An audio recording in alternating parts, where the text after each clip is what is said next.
Hello students, right way classes में आपका स्वागत है। मैं उद्देश्य एक बार फिर एक इम्पोर्टेंट टॉपिक के साथ आपके बीच उपस्थित हुआ हूं और इस टॉपिक के बेसिक क्वेश्चन आप आराम से कर लेते हो, लेकिन जैसे ही क्वेश्चन का लेवल थोड़ा बहुत ऊपर नीचे होने लगता है तो आपको क्वेश्चन सोल्व करने में प्रॉब्लम होने लगती है। तो और अगर आप क्वेश्चन सोल्व कर भी लेते हो तो 20 से 25 सेकंड लग जाते हैं। तो आज का टारगेट यही है कि उन 20 से 25 सेकंड को 2 सेकंड में लेकर आना है। तो इसलिए बहुत सारी बातें बताने वाला हूं, तो आप कॉपी पेन उठा लीजिए, एक एक पॉइंट को बहुत ध्यान से नोट करना है और ये वीडियो डेफिनेटली आपको पसंद आएगा क्योंकि वीडियो के एंड तक आपको बहुत सारी नई चीज़ें सीखने को मिलेंगी। तो चलिए स्टार्ट करते हैं पहले क्वेश्चन से। पहला बेसिक क्वेश्चन हमारा आज का रहेगा y equals to under root में 12 प्लस अंडर रूट में 12। CPO 2017 में आया हुआ क्वेश्चन है, बहुत आसान सा क्वेश्चन है, यहीं से हम लोग अपना बेस बनाकर चलेंगे। इस तरह का क्वेश्चन दिया हुआ है। अब जब भी कभी आपको इस तरह का क्वेश्चन दिया हुआ होगा तो आपको करना क्या है कि जो नंबर दिया हुआ है, जैसे कि यहाँ पर नंबर दिया हुआ है 12, नंबर यहाँ पर दिया हुआ है 12, आपको इस नंबर के ऐसे फैक्टर करने हैं कि जिनको मल्टीप्लाई करने के बाद तो ये नंबर मिले और उन दोनों नंबर में जो डिफरेंस हो वो 1 का हो। डिफरेंस कितने का हो? 1 का हो। तो आप कहोगे सर बिल्कुल कर सकते हैं कि अगर आप 3 की मल्टीप्लाई 4 में करते हो तो आपको रिजल्ट 12 मिलता है और इन दोनों में डिफरेंस कितने का है? 1 का है। तो अगर ऐसी कंडीशन बन जाती है और क्वेश्चन हमारा यहाँ प्लस का है, क्वेश्चन किस चीज का है? प्लस का है, और कंडीशन ये बन रही है कि डिफरेंस 1 का हो रहा है, तो इन दोनों नंबर में जो बड़े वाला नंबर होगा वही इसका आंसर होगा, अगर क्वेश्चन प्लस का है। लेकिन अगर मैं यही क्वेश्चन यहाँ पर प्लस के बजाय यहाँ हर जगह माइनस कर देता हूँ, मान लो यहाँ पर भी माइनस है, यहाँ पर भी माइनस है, हर जगह अगर मैं माइनस कर देता हूँ तो इन दोनों नंबर में जो छोटा नंबर होगा वो इसका आंसर होगा। मतलब अगर हम फैक्टर ऐसे कर पा रहे हैं जिनमें डिफरेंस 1 का है और क्वेश्चन प्लस का है तो बड़े वाला नंबर आंसर, और अगर क्वेश्चन माइनस का है तो जो छोटा नंबर होगा वो इसका आंसर होगा।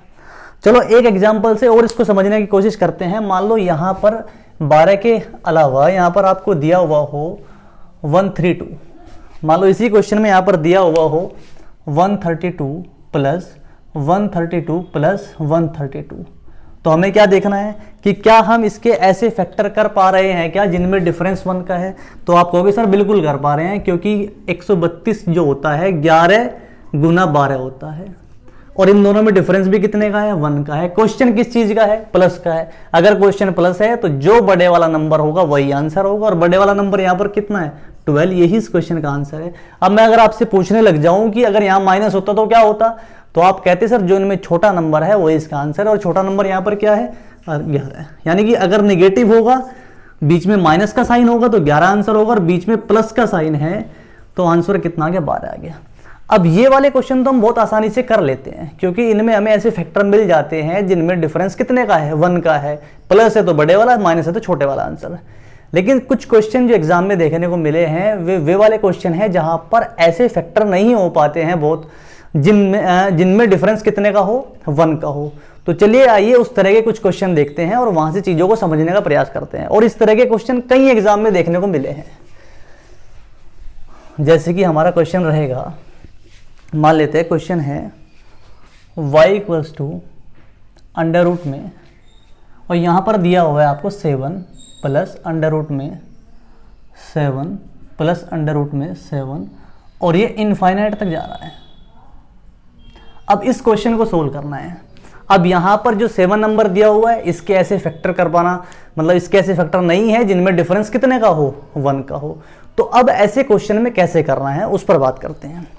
अब ऐसे क्वेश्चन में हमारी पहली अप्रोच क्या होनी चाहिए? देखिए मैं कई तरह के इसके ऑप्शन भी लेने वाला हूं क्योंकि आप ऑप्शन में कहीं कहीं फंस सकते हो। तो इसमें हमारी पहली अप्रोच क्या होनी चाहिए? सबसे पहली अप्रोच तो हम देखते हैं।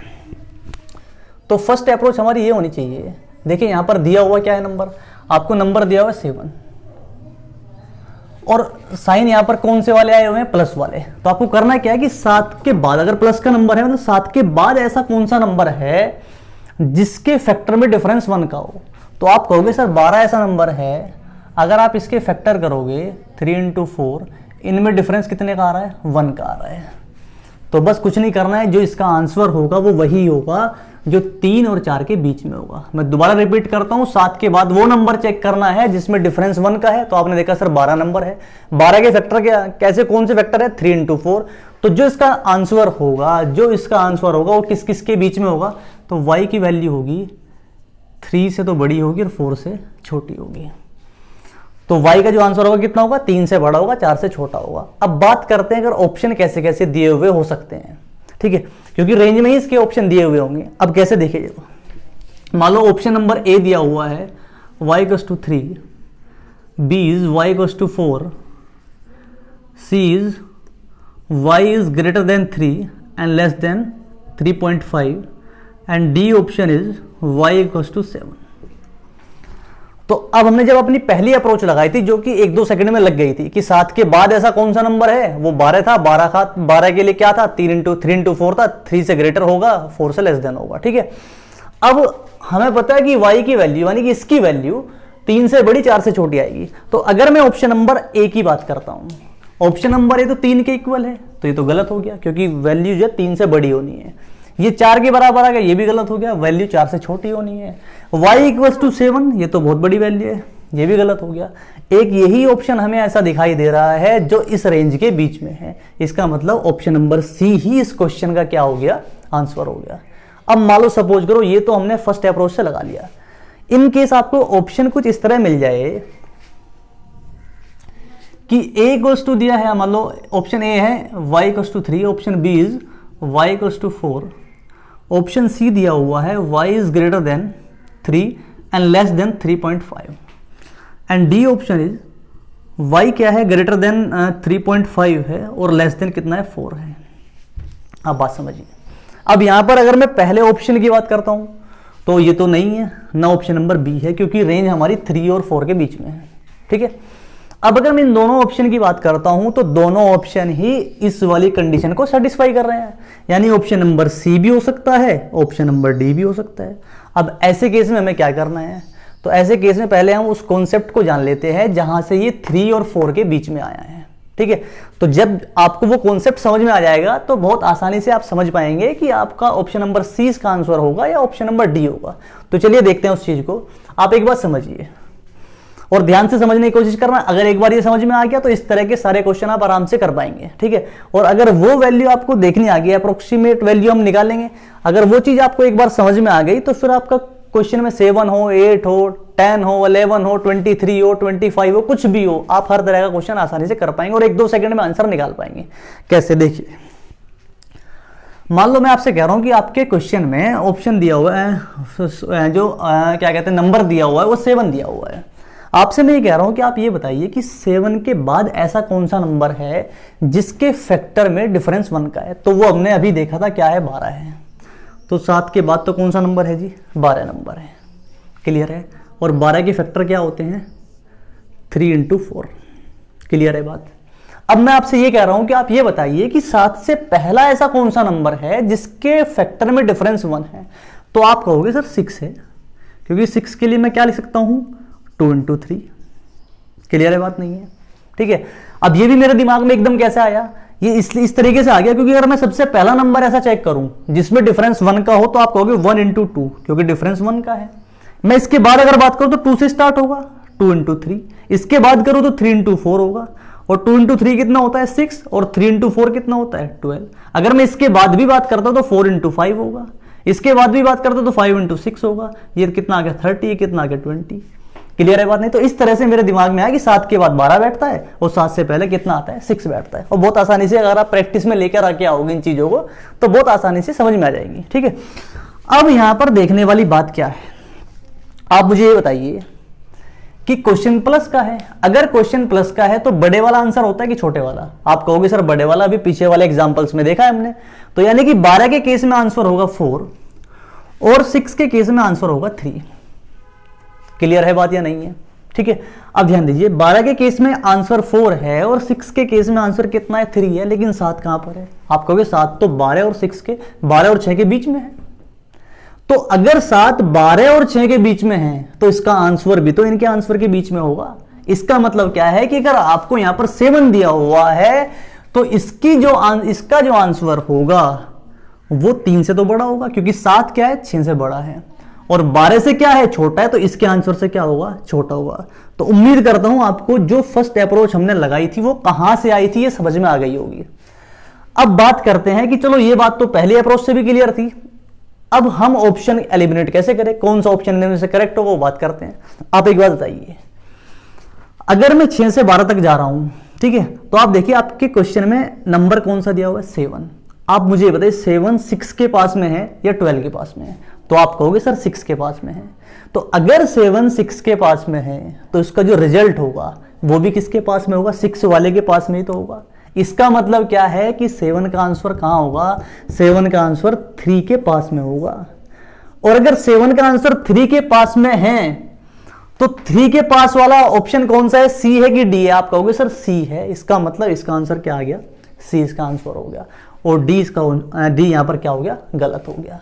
मान लो सपोज करो यहां पर तो 7 दिया हुआ है, मैं कहूं आपको कि अगर 10 दिया होता, मान लो यहां पर 7 के अलावा यहां पर क्या दिया होता, 10 10 10 दिया होता, तो आप क्या करते, 10 के लिए वही सेम फर्स्ट अप्रोच आपकी लगती, ठीक है, फर्स्ट अप्रोच लगाते 3 और 4 के बीच में आता, वो आपको समझ में आ गया 3 और 4 कहां पर है। अब ये बताइए कि 10 6 के पास में है कि 12 के पास में, आप कहोगे सर 12 के पास में है। अगर 12 के पास में है इसका मतलब क्या है कि इसका जो रिजल्ट होगा वो भी 12 वाले के पास में होगा। और 12 का रिजल्ट कितना है, 4, तो इसका आंसर किसके पास होगा, 4 के पास। 4 के पास वाला कौन सा ऑप्शन है, ये वाला कि ये वाला, आप कहोगे डी वाला। यानी कि अगर 10 होता तो आंसर कौन सा होता, डी। और यहां पर है कितना 7, तो answer will be C. Clear है बात या नहीं है। मान लो सपोज करो यहां पर 8 भी होता तो आप क्या करते, 8 12 से तो दूर है लेकिन 6 के नजदीक है, इसका मतलब रेंज ये वाली काम करेगी, 6 के रिजल्ट वाली रेंज काम करेगी। उम्मीद करता हूं आपको बात समझ आई होगी। चलिए एक एग्जांपल, अच्छा इसके ऑप्शन एक तरह से और दिए हुए हो सकते हैं, और वे ऑप्शन कैसे हो सकते हैं उनको भी देख लेते हैं। जैसे कि सपोज करिए मान लो आपको ऑप्शन दिए हुए हैं, ऑप्शन नंबर तीसरी तरह से कैसे दे सकता है, मान लो ऑप्शन ए दिया हुआ है 1 प्लस √29/2, ऐसे भी आपको एग्जाम में ऑप्शन देखने को मिल सकते हैं। Option number B -1 plus √29/2, option number C 1 plus √14/2, and option number D 1 plus √7/2। ये दिए गए हैं ऑप्शन। अब इनमें कैसे करें, अब एक बात तो ये समझने वाली है कि इसमें अगर हम थोड़ी बहुत हमारी कैलकुलेशन ठीक है और हमने मैथ ठीक ठाक पढ़ रखा है तो आप फर्स्ट अप्रोच से ही यहाँ पर आंसर निकाल सकते हैं। जैसे कि मान लो आपको पता है कि भाई y जो है ना हमारा 3 और 4 के बीच में रहेगा। अभी पहली अप्रोच से जाना है कि 3 के और 4 के बीच में रहेगा। अभी हम सेकंड पर गए ही नहीं है, क्योंकि सेकंड पर जाने वाली बात तो तब है जब हमें इस तरह के ऑप्शन दिए हुए हो। यहाँ पर देखते हैं, यहाँ पर क्या है कि 3 और 4 के बीच में आने वाला है, तो हम लोग क्या कर सकते हैं, ऑप्शन एलिमिनेट कर सकते हैं कि जौन सा ऑप्शन इन दोनों के बीच में लाई कर रहा होगा उसे हम चेक कर लेंगे, वही हमारा आंसर होगा। अब मान लो सपोज करो ऑप्शन नंबर डी देखता हूं मैं। ऑप्शन नंबर डी में क्या है, यहां पर दिया हुआ है √7। √7 की वैल्यू तो हमें नहीं पता, हालांकि मैं अगले नेक्स्ट वीडियो में इस तरह के जो perfect square value, perfect square, non perfect square numbers है उनका स्क्वायर रूट कैसे निकालते हैं वो भी आपको सिखाऊंगा। क्योंकि आप 25 का 36 का तो आप आराम से बता दोगे, 25 का 5 होता है, 36 का 6 होता है, लेकिन अगर 37 आ जाए तो क्या होगा। तो उस तरह के जो परफेक्ट स्क्वायर नंबर नहीं है उनका स्क्वायर रूट कैसे निकालते हैं, नेक्स्ट वीडियो में जल्दी जो भी आने वाली वीडियो है उनमें से कोई ना कोई एक वीडियो होगी उस पर भी, और बहुत शानदार ट्रिक से उसको बताएंगे ताकि आप 1-2 सेकंड में उसको आराम से निकाल सकें। अब मान लो सपोज करो ये वाला क्वेश्चन करना है, ठीक है, तो यहां पर क्या है, मान लो अगर 7 है, 7 का तो अभी नहीं पता, आप इसे 9 मान लीजिए। मान लो यहां पर 9 है, तो 9 का स्क्वायर रूट क्या होता है, आप कहोगे सर 3 होता है। 3 और 1 कितना हो गया, 4। 4 को आप 2 से डिवाइड करोगे, कितना है 2। कितना आया, 2 आया। अगर 2 आया है तो 2 तो तब आया है जब यहां पर 9 लिया है, लेकिन यहां पर है कितना 7, तो 7 में तो और भी कम होगा। अगर 7 से कम, 7 में और भी कम होगा, इसका मतलब आंसर 2 से कम है। अगर आंसर 2 से कम है वो तो इस रेंज में आता ही नहीं है, इसका मतलब ऑप्शन गलत। आप इसकी बात करो, यहां 14 है, 16 मान लीजिए, 16 के लिए कितना हुआ 4, 4 1 5, 5 बटा 2 कितना आया 2.5, तो 2.5 से भी कम आना है, ये तो इससे बाहर हो गया, ये भी गलत हो गया। इसकी बात करते हैं, मान लो 36 मान लेते हैं, 36 से कितना हुआ 6, 6 में -1 हुआ 5, 5/2 कितना 2.5, वो भी बाहर हो गया। तो ऑप्शन नंबर कौन सा बचता है, ओनली ऑप्शन नंबर ए ही बचता है जो कि इस रेंज के बीच में आ रहा है। उम्मीद करता हूँ आप इस चीज़ को भी समझ पाए होंगे। ये छोटी छोटी चीज़ें मैं आपको इसलिए बता रहा हूँ क्योंकि ये सिर्फ ऐसा ही नहीं है, ये अप्रोक्सीमेशन सिर्फ यहीं पे काम करेगा। अप्रोक्स वैल्यू जो हम निकालते हैं पूरे गणित में कहीं भी काम कर जाता है और वहाँ से हम लोग अपना टाइम बचा लेते हैं। ठीक है, अब मान लो सपोज करो आप कह रहे हो कि सर मुझे तो एग्जैक्ट आंसर ऐसे ही निकालना है, तो उसके लिए एक फॉर्मूला भी होता है, मैं आपको वो बता देता हूँ। अगर आप फॉर्मूला याद रख सकते हैं तो उसको मैं बता देता हूँ। एक फॉर्मूला ये होता है कि मान लीजिए सपोज करिए आपको दिया हुआ है y equals to under root में, यहाँ पर दिया हुआ है a प्लस अंडर रूट में कितना दिया है a प्लस अंडर रूट में दिया है a, और मान लीजिए इन्फिनिट तक है, तो इसकी वैल्यू क्या होती है y equals to 1 plus under root 1 plus 4a divided by 2, ये फॉर्मूला होता है। अगर यहाँ पर क्या दिया हुआ है a दिया हुआ है, अब यहाँ पर दिया हुआ क्या था, आप कहोगे सर 7 दिया हुआ था, तो इसका मतलब a की वैल्यू कितनी है, a की वैल्यू 7 है। अगर a की वैल्यू 7 है तो 7 पुट कर देते हैं, तो 7 की गुना 4 में करोगे 28 और 1 कितना हो गया 29, यानी वैल्यू कितनी होगी 1 plus 29 under root divided by 2। जब आप क्या करोगे यहाँ पर 7 पुट करोगे, तो यही हमारा आंसर हो गया ऑप्शन नंबर ए। उम्मीद करता हूँ आपको ये चीज भी समझ आई होगी। अब मान लो सपोज करो यही सेम क्वेश्चन माइनस के लिए होता, ये फॉर्मूला तो प्लस के लिए होगा, मैं यहाँ पर माइनस के लिए भी आपको बता देता हूँ, जो कि अगले क्वेश्चन में हम लोग चेक करेंगे। अगर यहाँ पर माइनस दिया हुआ है तो बस कुछ भी चेंज नहीं होना है, थोड़ा सा चेंज होना है कि जो ये 1 प्लस का होता है ये यहाँ पर कैसा हो जाता है, माइनस का हो जाता है। अगर प्लस दिया हुआ तो ये 1 प्लस का रहता है, अगर माइनस दिया हुआ तो यहाँ पर क्या हो जाता है, माइनस का 1 हो जाता है। तो आपको ऑप्शन इस तरह से दिए हुए हो, आपको ऑप्शन इस तरह से दिए हुए हो, या आपको ऑप्शन इस तरह से दिए हो, तो आप बहुत आसानी से चीजों को कैलकुलेट कर सकते हो और पहली अप्रोच से ज्यादातर क्वेश्चन हो जाते हैं। और आपको मैंने डिटेल में ये भी बताया कि 3 और 4 के बीच में लाई क्यों करता है रिजल्ट इसका। ठीक है, अब एक क्वेश्चन हम माइनस का ले लेते हैं। मान लो सपोज करिए यही क्वेश्चन अगर माइनस का हो तो आप बहुत आसानी से निकाल पाएंगे, और दोनों चीजों को एक बार रिलेट करके देखना तो आपको डिफरेंस समझ में आ जाएगा कि माइनस वाले में क्या कर रहा है। ठीक है, और इस नेक्स्ट क्वेश्चन में मैं आपको यह भी बताऊंगा कि इससे हम एग्जैक्ट वैल्यू भी 1-2 सेकंड में कैसे निकाल सकते हैं, उस पर भी बात करेंगे। मान लेते हैं ये वाला क्वेश्चन है। अब क्या करना है, देखिए पिछले क्वेश्चन में क्या था, प्लस वाला क्वेश्चन था, तो 7 के बाद में चेक किया था। ये कौन सा क्वेश्चन है, माइनस वाला। माइनस वाला है तो 7 से पहले चेक करना है। 7 से पहले क्या होता है 6, और 6 के लिए क्या होता है 2 × 3। 7 के बाद था 12, लेकिन माइनस है तो पहला चेक करेंगे, और पहला कितना होता है 6। 6 के लिए क्या होगा 2 × 3। इसका मतलब क्या है कि जो ये आंसर होगा इसका y का, वो 2 और 3 के बीच में लाई करेगा। किस किस के बीच में आएगा, 2 के और 3 के बीच में करेगा। और अगर मैं इसको डिटेल में जाऊं तो जैसे हमने यहां पर किया था कि कैसे वो बीच में आया था, तो मैं आपको बता देना चाहता हूं जब आप इसको करोगे तो ये किसके लिए होगा, ये 6 के लिए आंसर होगा, और ये किसके लिए होगा, ये 12 के लिए होगा। और 7 कहां पर आएगा, इन दोनों के बीच में आएगा, तभी तो 2 और 3 के बीच में इसका आंसर आ रहा है। क्योंकि 6 के केस में आप देख रहे हो 2 × 3 होता है, और छोटे वाला नंबर लेते हैं। क्यों लेते हैं छोटे वाला, क्योंकि क्वेश्चन किसका है, माइनस का, तो 2 आ गया। 12 होता है 3 × 4, 3 × 4 होते तो 4 लेते हैं प्लस में और 3 लेते हैं माइनस में, तो माइनस वाला आ गया। क्लियर है बात या नहीं है। ठीक है, तो y कहां पर आएगा, 2 और 3 के बीच में। और आप अगर और थोड़ा सा क्लोज वैल्यू निकालना चाहते हो तो y इसकी वैल्यू कहां पर लाई करेगी, 2 की वैल्यू 2 और 2.5 के बीच में लाई करेगी। क्यों, क्योंकि 7 6 के नजदीक है, 12 से कहां है, दूर है।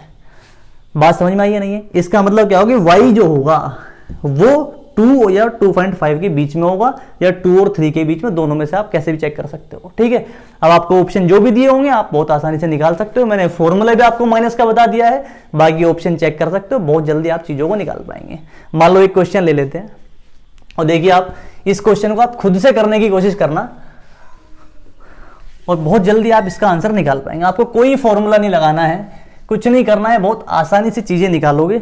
देखिए मान लो एक क्वेश्चन है y equals to under root में, और यहां पर दिया हुआ 23 प्लस अंडर रूट में दिया हुआ है 23 प्लस अंडर रूट में दिया हुआ है 23 plus and so on infinite. ठीक है, इसके ऑप्शन ही मैं आपको बता देता हूँ। ऑप्शन कुछ ऐसे थे, ऑप्शन 23 बी दिया गया था यहाँ पर 5, मतलब y की वैल्यू थी 23, y की वैल्यू थी 5। सी ऑप्शन था y की वैल्यू 5 से ग्रेटर है, 5.5 से लेस है, और डी ऑप्शन था इसका y is greater then 5.5 and less then 6। ये क्वेश्चन दिया हुआ है। अब इसको निकालना है आपको। एकदम से निकाल पाएंगे। 23 के बाद देखना है कितना होता है 30, 30 किस के बीच में आता है, 30 के लिए क्या होता है, 30 के लिए क्या होता है 30 के लिए तो 5 × 6, यानी कि इसका जो आंसर होगा 5 से ग्रेटर होगा, 6 से लेस होगा। क्लियर है बात या नहीं है? यहां तक बात समझ में आई? अब ध्यान दीजिए, अब जो 5 आंसर था ये है 20 के लिए और 6 आंसर किसके लिए है 30 के लिए। क्लियर है बात नहीं है? अब 23 किसके पास है, आप कहोगे सर 20 के पास है, इसका मतलब आंसर 5 के पास होगा, और 5 के पास आंसर कौन सा है, सी ऑप्शन, यही हमारा आंसर हो गया। मान लो 27 होता तो आप कहते सर 6 के पास में होता, 6 के पास में क्या आता, डी ऑप्शन आता। बात समझ पा रहे कि नहीं समझ पा रहे? मैं कहता 29 है, अगर यहाँ 29 होता तो क्या करते, 29 तो 30 के पास में होता है, 30 के पास में, तो इसका मतलब आंसर 6 के पास होगा। 6 के पास कौन सा ऑप्शन आ रहा है, ये वाला ऑप्शन आ रहा है। अब मान लो सपोज करो 1% उसने क्या किया, किस्मत ही खराब हो, और उसने क्या किया कि इसकी एग्जैक्ट वैल्यू आपको दे दी कि भाई एग्जैक्ट वैल्यू दी, उसने रेंज ही नहीं दी, उसने डायरेक्ट एग्जैक्ट वैल्यू दी कि भाई एग्जैक्ट पॉइंट में ही वैल्यू दे दी। तो आप एक अप्रोच और भी लगा सकते हो, समझिए बात को, यहीं से निकल जाएंगी चीजें। आप एक बात देखिए, हमें पता है इसका आंसर 5 से बड़ा होगा और 6 से छोटा होगा। क्लियर है बात नहीं है? अब ध्यान दीजिए, 5 आंसर किसके लिए होता है, 20 के लिए, और जो 6 है ये आंसर किसके लिए होता है, आप कहोगे सर 6 किसके लिए होता है, किसके लिए, 30 के लिए। क्लियर है बात नहीं? और हमारा नंबर क्या है 23, जो कि इन दोनों के बीच में है। क्लियर है बात नहीं है? आपको एग्जैक्ट वैल्यू निकालनी है, मैं अप्रोक्स वैल्यू होता जो बहुत नजदीक होगी, 99.99% नजदीक होगी बिल्कुल। ठीक है, आप ध्यान दीजिए, आप ये बताइए 20 के लिए रिजल्ट 5 है और 30 के लिए रिजल्ट 6 है। अगर मैं 20 से 30 जा रहा हूं तो कितना बढ़ रहा है, आप कहोगे 10 बढ़ रहा है ये। और अगर मैं रिजल्ट की बात करूं तो 5 से 6 जा रहा है, क्योंकि 30 के लिए रिजल्ट 6 है और 20 के लिए 5 है, तो कितना बढ़ रहा है, 1 बढ़ रहा है जी। अब जब 10 नंबर बढ़ा तो रिजल्ट 1 बढ़ा है, अगर 10 पर 1 बढ़ा है तो क्या 1 पे लगभग 0.1 बढ़ेगा कि नहीं बढ़ेगा, बिल्कुल तो एग्जैक्ट नहीं है, लेकिन अप्रोक्स में 0.1 के आसपास बढ़ेगा कि नहीं बढ़ेगा। और अगर 1 पर 0.1 बढ़ रहा है तो हमारे क्वेश्चन में बढ़ कितना रहा है, हमारे क्वेश्चन में 20 से 23 यानी 3 बढ़ा। अगर 3 बढ़ा तो वैल्यू भी अप्रोक्स में 0.3 के आसपास बढ़ेगी, और 0.3 के आसपास बढ़ेगी, इसका मतलब इसका जो आंसर होगा 0.3 बढ़ाओगे तो आंसर कितना आएगा, 5.3 के आसपास होगा, बिल्कुल 5.3 के आसपास, 5.312 ऐसी इस तरह से कोई वैल्यू निकल के आएगी। तो यही हमारा क्या हो गया आंसर। अब 5.3 कहां आ रहा है, यहां पर आ रहा है, वो एग्जैक्ट वैल्यू देगा तो 5.3 के आसपास, बिल्कुल नजदीक। और अगर रेंज दे रहा है तो रेंज तो आपको पता ही है, मान लो मैं कह रहा हूं आपको 27 की निकालनी है, यहां पर 23 के बजाय वो 27 दे देता है। 27 में कितना बढ़ रहा है भाई साहब, आप कहोगे 20 से 7 बढ़ा, ये 7 बढ़ा तो लगभग 0.7 बढ़ेगा, 0.7 मतलब इसकी वैल्यू 5.7 के आसपास होगी, क्योंकि 20 के लिए रिजल्ट 5 है और 27 के लिए 0.7 के आसपास बढ़ जाएगी, क्योंकि कितना बढ़ा 7, और 10 पे बढ़ता है 1 पर बढ़ता है 0.1, तो 7 पे बढ़ेगा 0.7। तो उम्मीद करता हूँ ये चीज़ें भी आपको समझ में आई होगी। अगर हम इस तरह से मैथमेटिक्स को थोड़ा सोचना स्टार्ट कर दे तो एग्जाम में हम अपना बहुत सारा टाइम इन चीज़ों से बचा सकते हैं। मान लो क्वेश्चन दिया हो माइनस का, तो क्या करोगे, माइनस के लिए क्या करना है, अभी बताया था कि इससे छोटे वाला नंबर, छोटे वाला नंबर क्या है, आप कहोगे सर 20 है, आप कहोगे क्या है 20 है, छोटे वाला नंबर क्या है यहाँ पर 20। 20 के लिए क्या होगा, 20 का होता है 4 × 5, यानी कि वैल्यू 4 और 5 के बीच में लाई करेगी। वैल्यू कहाँ लाई करेगी, 4 के और 5 के बीच में लाई करेगी, और यही हमारा आंसर। इस पहली अप्रोच से ज़्यादातर क्वेश्चन हो जाएंगे, इस पहली अप्रोच से क्या होगा, ज़्यादातर क्वेश्चन आपके हो जाएंगे। क्लियर है बात नहीं? इन केस आपको और फंसाने की कोशिश करता है तो मैंने आपको आगे की चीज़ें भी बता दी है, कैसे कैसे आप नज़दीक उसके आंसर के पहुंच सकते हैं। उम्मीद करता हूं आपको ये चीज़ें समझ में आई होगी। अब मैं एक क्वेश्चन ले रहा हूं जो एग्जाम में आया हुआ क्वेश्चन है, बहुत आसानी से इसको भी करेंगे। पहले 2 से 3 मिनट आप वीडियो को पॉज करके खुद से क्वेश्चन को करने की कोशिश करना, उसके बाद मैं आपको बताऊंगा कैसे उस क्वेश्चन को करना है। जैसे ये क्वेश्चन हमारा है, उसमें क्वेश्चन दिया गया था m = अंडर रूट में, और यहां पर दिया गया था 5 प्लस अंडर रूट में 5 प्लस अंडर रूट में 5, और ये इनफाइनाइट तक था। ऐसे दिया गया था n = क्या दिया गया था, वो दिया गया था 5, और यहां पर माइनस का निशान था, माइनस माइनस ऐसे करके 5 ऐसे करके दिया हुआ था। ठीक है, और उसने 4 ऑप्शन दिए थे, और 4 ऑप्शन कुछ इस तरह से थे। ये था m + n plus 1 equals to 0। Option B is m plus n minus 1 equals to 0। Option C क्या था, m minus n plus 1 equals to 0। और ऑप्शन डी था m minus n minus 1 equals to 0। ये 4 ऑप्शन दिए गए थे और कह रहा था कि बताइए इनमें से कौन सा रिलेशन इनको सेटिस्फाई करेगा। मतलब आपको m की वैल्यू निकालनी थी, फिर आपको n की वैल्यू निकालनी थी। दोनों वैल्यू निकाल करके आप इसमें आप वैल्यू पुट करते और जो भी कंडीशन सेटिस्फाई करता जो ऑप्शन, वही हमारा आंसर होता। ठीक है, एक बार आप इसको वीडियो को पॉज करके खुद से कोशिश करिए, बाकी फिर मैं बताता हूं कि आप इसको बहुत जल्दी कैसे कर पाएंगे। ठीक है, अब देखिए आपने ट्राई तो कर ही लिया होगा। देखिए जरा, मान लीजिए क्वेश्चन हमें दिया हुआ है। आप एक बात समझिए, हम एक बार को ये मान लेते हैं कि चलो यहां पर 5 नहीं है, यहां पर 6 है। आप ध्यान से समझने की कोशिश करना, बहुत जल्दी से क्वेश्चन हो पाएगा।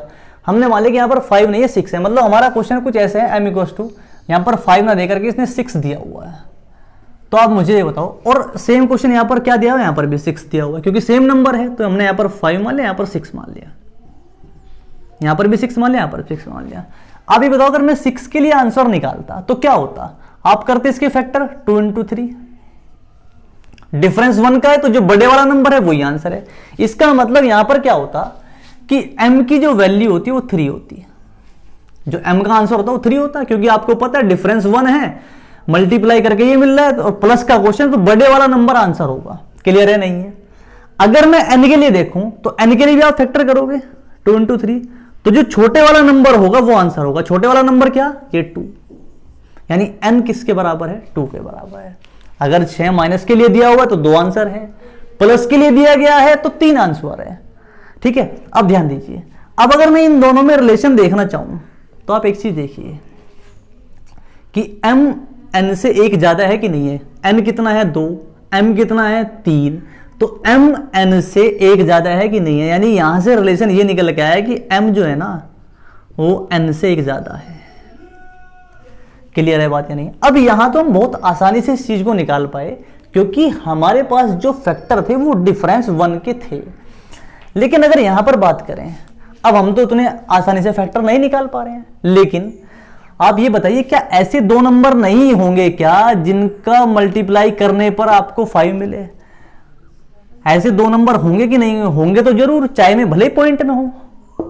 बात समझ पा रहे कि नहीं समझ पा रहे भाई। यहां पर तो पॉइंट में नहीं थे, लेकिन यहां पर पॉइंट में होंगे वे। अब अगर पॉइंट में होंगे डिफरेंस 1 वाले, तो आप ये बताओ क्या ये वाला आंसर m के लिए होगा क्या, बड़े वाला नंबर, और n के लिए कौन सा होगा, छोटे वाला। और इन दोनों में डिफरेंस कितने का है, 1 का है।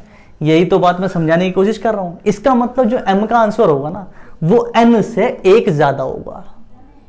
बात समझ पाए कि नहीं समझ पाए, जो मैंने इस एग्जांपल से आपको समझाने का प्रयास किया। अगर समझ में नहीं आए तो एक बार वीडियो को रिपीट करना, समझ में आ जाएगा। यानी m का जो आंसर होगा वो n से 1 ज्यादा होगा। अब वैल्यू रख के देख लेते हैं। जैसे आप वैल्यू पुट करोगे, आप देखिए m की वैल्यू अगर n से 1 ज्यादा करते हो तो ये तो कटने, क्योंकि क्या है कि अगर 0 आना है तो m और n दोनों कटने हैं। अगर m और n दोनों कटने हैं तो 1 माइनस का होना चाहिए। ये तो प्लस के हैं तो ये भी ऑप्शन गलत हो गया, ये भी ऑप्शन गलत हो गया। अब अगर इसकी बात करता हूं तो यहां पर क्या है कि जब आप m की वैल्यू n+1 पुट करोगे तो n से n कट जाएगा, लेकिन 1 बचेगा, और एक 1 ये तो 2 आ गया, तो ये भी ऑप्शन गलत हो गया। तो ऑप्शन नंबर डी क्या होगा इस क्वेश्चन का आंसर होगा। उम्मीद करता हूं आप समझ पाए होंगे। जैसे कि यहां पुट करोगे तो m इक्वल्स टू क्या पुट करोगे, n+1, तो n भी प्लस का, प्लस के n से माइनस का n कट गया। जैसे मान लो n+1 पुट किया तो इस n से n कट गया, इस 1 से 1 कट गया, आंसर कितना आ गया, 0 आ गया। तो ओनली डी ऑप्शन ही इस कंडीशन को क्या कर रहा है, सेटिस्फाई कर रहा है। तो हमें क्या करना है, हमें पूरा क्वेश्चन सोल्व नहीं करना है। विदाउट यूजिंग पेन आप बहुत आसानी से चीजों को कैलकुलेट कर सकते हो, लेकिन अगर आपके कॉन्सेप्ट क्लियर है तो। ठीक है, तो अगर नहीं समझ आए एक बार वीडियो को रिवाइज करके आप देखिएगा। अब हम चलते हैं कुछ अलग टाइप के जो इस तरह के क्वेश्चन हमारे सामने एग्जाम में देखने को मिलते हैं, उन पर बात करते हैं। ठीक है, इन क्वेश्चन को एक बार प्रैक्टिस जरूर करना है, क्योंकि एग्जाम में बहुत इस तरह के क्वेश्चन देखने को मिलते हैं। अब मैं करवा देता हूं आपको मल्टीप्लाई वाले क्वेश्चन। ठीक है, अभी आप कहोगे सर यहां पर तो प्लस प्लस दिया हुआ है या माइनस माइनस दिया हुआ है। अगर क्वेश्चन प्लस और माइनस दोनों का हो तो अगर प्लस माइनस दोनों का है उस तरह के क्वेश्चन भी हम लोग एक वीडियो और बनाएंगे, जहां पर हम प्लस माइनस हर तरह के क्वेश्चन वहां पर लेकर आएंगे, और भी थोड़े एडवांस लेवल की जो क्वेश्चन बन सकते हैं उस पर बात करेंगे। ठीक है, अभी हम देख लेते हैं कुछ इस तरह के क्वेश्चन। जैसे कि मान लो एक क्वेश्चन है m equals to under root में, और यहां पर दिया हुआ 5 इंटू अंडर रूट में दिया हुआ है 5 इंटू अंडर रूट में ही दिया हुआ है 5 और ये इन्फानेट तक है।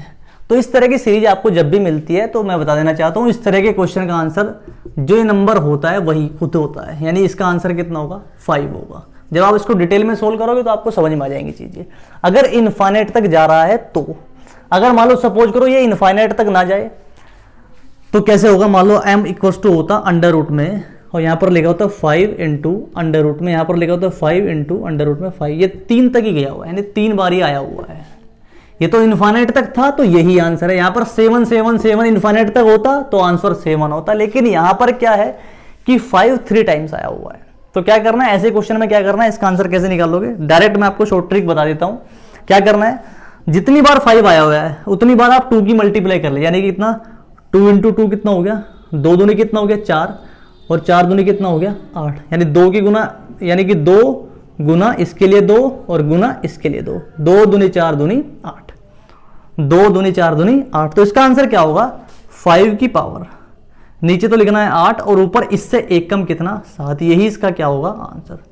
जब आप डिटेल में सोल्व करोगे तो आपको समझ में आ जाएगा। मान लो सपोज करिए एक क्वेश्चन होता है m equals to under root में होता 3, अंडर रूट में होता है यहाँ पर 3, अंडर रूट में होता 3, अंडर रूट में होता 3, अंडर रूट में होता 3।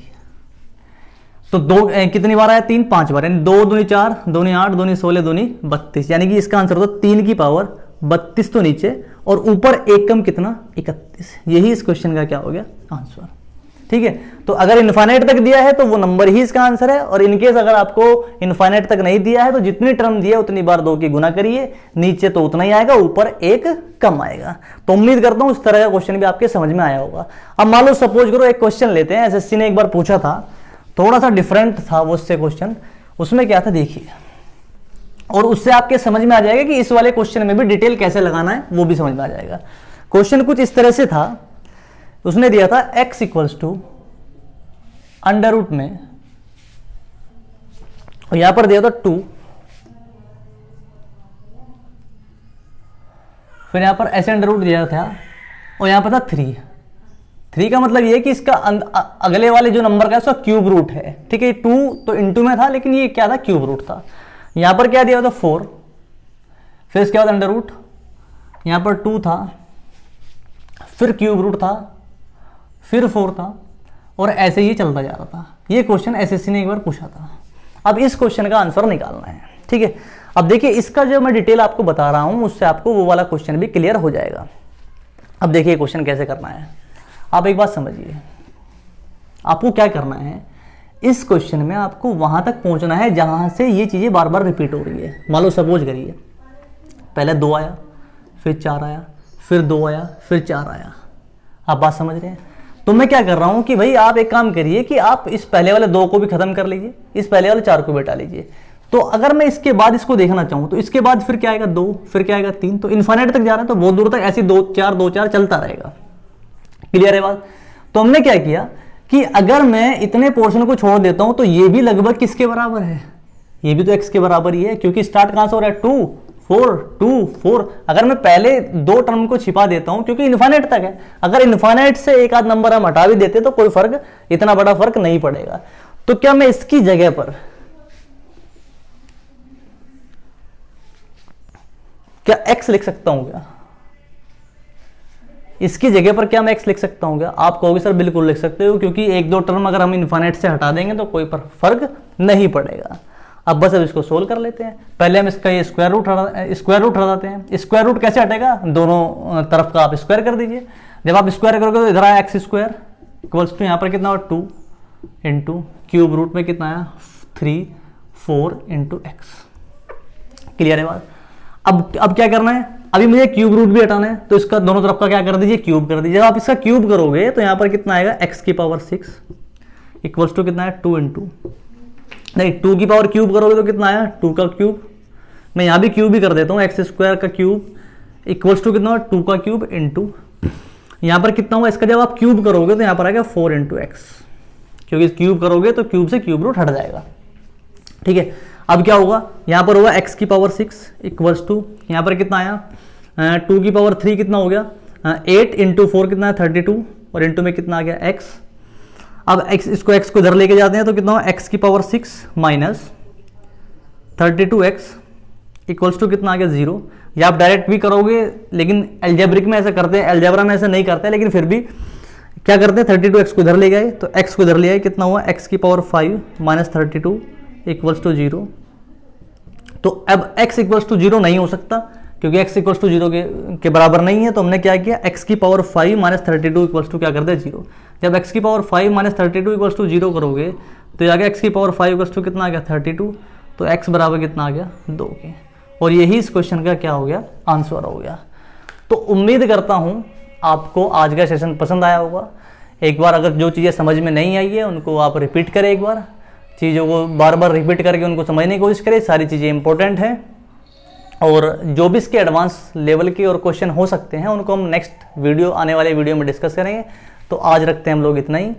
आप अपना फीडबैक मुझे कमेंट के माध्यम से दे सकते हैं। तो आज के लिए इतना ही, धन्यवाद।